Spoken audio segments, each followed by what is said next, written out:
Nabi Muhammad SAW dan nenek Yahudi. Pada hari Senin, tanggal 12 Rabiul Awal, bertepatan dengan tahun 570 Masehi, telah lahir seorang anak laki-laki dari kalangan suku Quraisy, dari seorang ibu yang bernama Aminah binti Wahab. Bayi itu diberi nama Muhammad bin Abdullah bin Abdul Muthalib. Muhammad lahir di kota Mekah pada tahun gajah. Setelah lahir, Muhammad diserahkan kepada Halimah Sa'diyah untuk disusukan. Umur 6 tahun ibunya wafat, lalu diasuh kakeknya Abdul Muthalib hingga usia 8 tahun. Sang kakek pun meninggal dunia. Muhammad diasuh oleh pamannya Abu Thalib. Setelah tumbuh dewasa, Muhammad menikah dengan Khadijah dan pada usia 40 tahun mendapat wahyu dari Allah SWT. Diangkatlah Muhammad menjadi nabi, Khatamul Anbiya, nabi penutup nabi. Nabi Muhammad SAW adalah uswatun hasanah, teladan bagi umat manusia. Dalam hidupnya, Rasulullah selalu bersikap rendah hati dan pemaaf.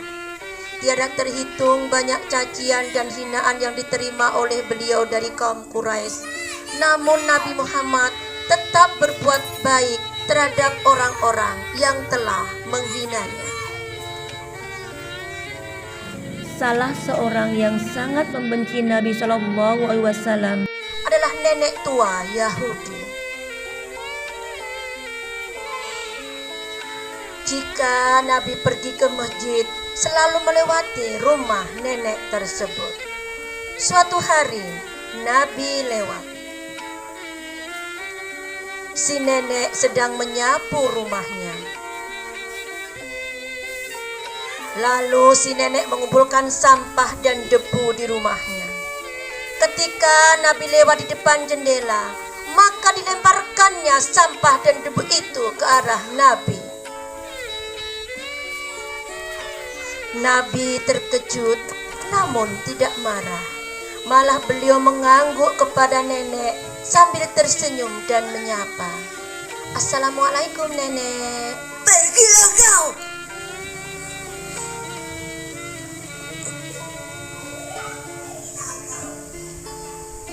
Keesokan harinya, Rasulullah lewat lagi.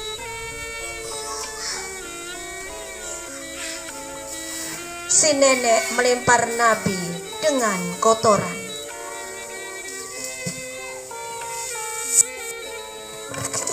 Apakah Nabi marah? Tidak. Rasul hanya tersenyum dan berusaha membersihkan pakaiannya. Pergi.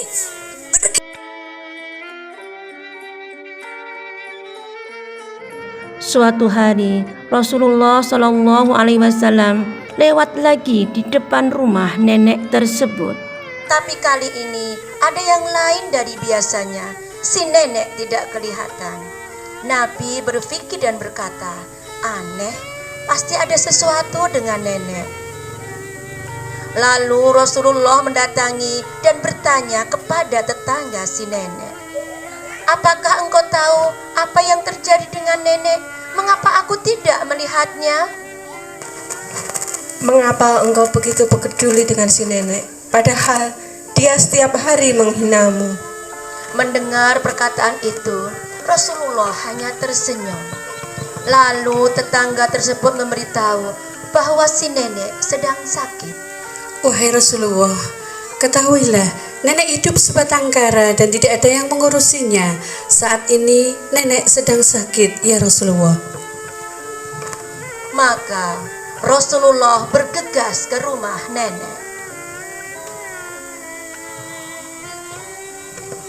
Di rumah itu, Nabi membantu memasak, mengambil air dari sumur, dan membersihkan debu-debu yang ada di rumah.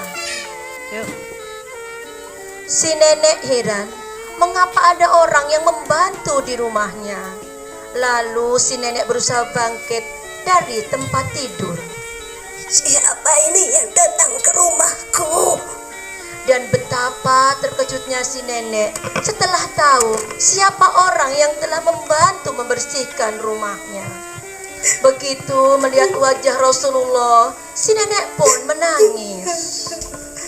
Maafkan aku Muhammad, selama ini aku telah membencimu, melemparimu dengan kotoran. Maafkan aku Muhammad, hari ini aku bersaksi, aku mengikuti agamamu.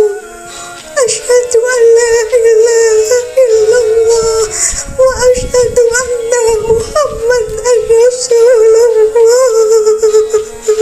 Alhamdulillah, pada akhirnya si nenek tua Yahudi yang dulu begitu membenci Rasulullah mendapat hidayah dari Allah dan memeluk agama Islam.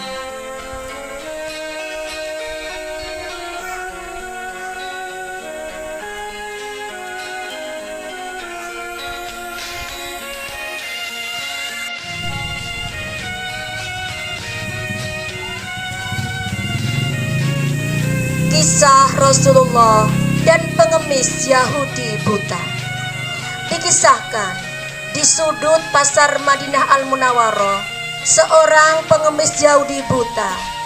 Apabila ada orang yang datang mendekatinya, ia selalu berkata,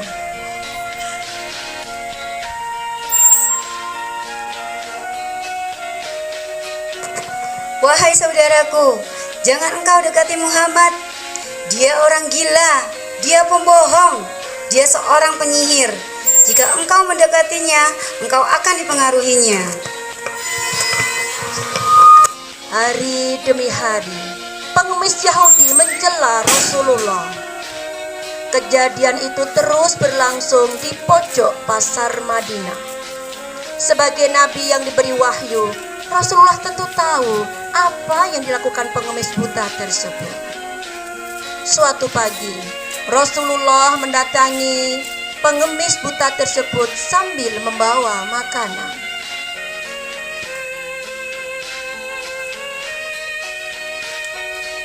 Tanpa berkata sepatah kata pun, Rasulullah menyuapi makanan yang dibawanya kepada pengemis tua itu. Saat Rasulullah menyuapinya, si pengemis Yahudi tetap berpesan agar tidak ada orang yang mendekati Muhammad. "Wahai saudaraku, jangan engkau dekati Muhammad. Dia pembohong, dia penyihir, dia orang gila. Jika engkau mendekatinya, engkau akan dipengaruhinya."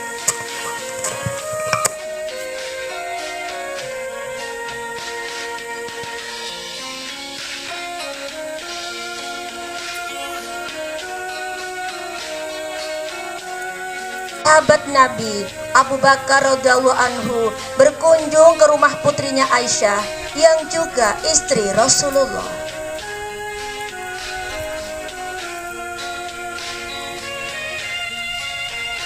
Beliau bertanya kepada putrinya, "Wahai anakku, adakah sunnah Rasulullah SAW yang belum pernah aku kerjakan?"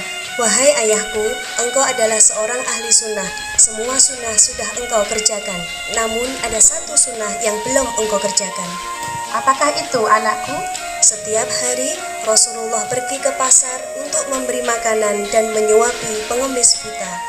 "Terima kasih, anakku. Iya, Aku Ayah. akan melaksanakan sunnah Rasulullah. Iya ayah. Assalamualaikum." Waalaikumsalam warahmatullahi wabarakatuh.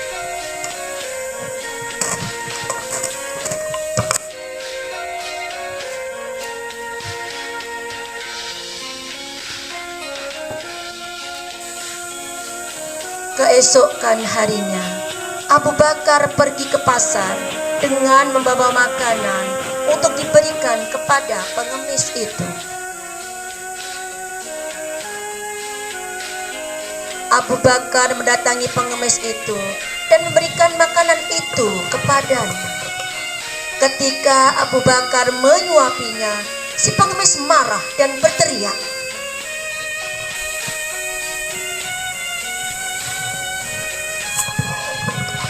"Siapa kau?" "Aku aku adalah orang yang biasa menyuapimu. Bukan, orang yang biasa seperti menyuapiku, dia sangat lembut. Dia selalu mengunyahkan terlebih dahulu di dalam mulutnya, lalu baru menyuapiku. Abu Bakar tidak dapat menahan air matanya. Ia menangis sambil berkata kepada pengemis itu, Aku memang bukan orang yang biasa menyuapimu. Aku adalah dari kalangan sahabatnya. Orang yang menyuapimu kini ia telah tiada. Ialah orang yang mulia, Nabi Muhammad SAW. setelah mendengar kisah Rasulullah, pengemis tua pun menangis. Selama ini aku selalu menghinanya, aku selalu memfitnahnya. Namun dia tidak pernah membenciku, dia tidak pernah marah kepadaku. Mulai hari ini aku akan mengikuti ajarannya. Asyhadu alla ilaha illallah wa asyhadu anna Muhammadar Rasulullah. Demikianlah kisah Rasulullah dengan pengemis buta yang begitu menyentuh hati. Nabi Muhammad SAW mengajarkan kepada kita betapa kelembutan akhlak dan budi pekerti yang baik dapat mendatangkan kebaikan kepada orang lain.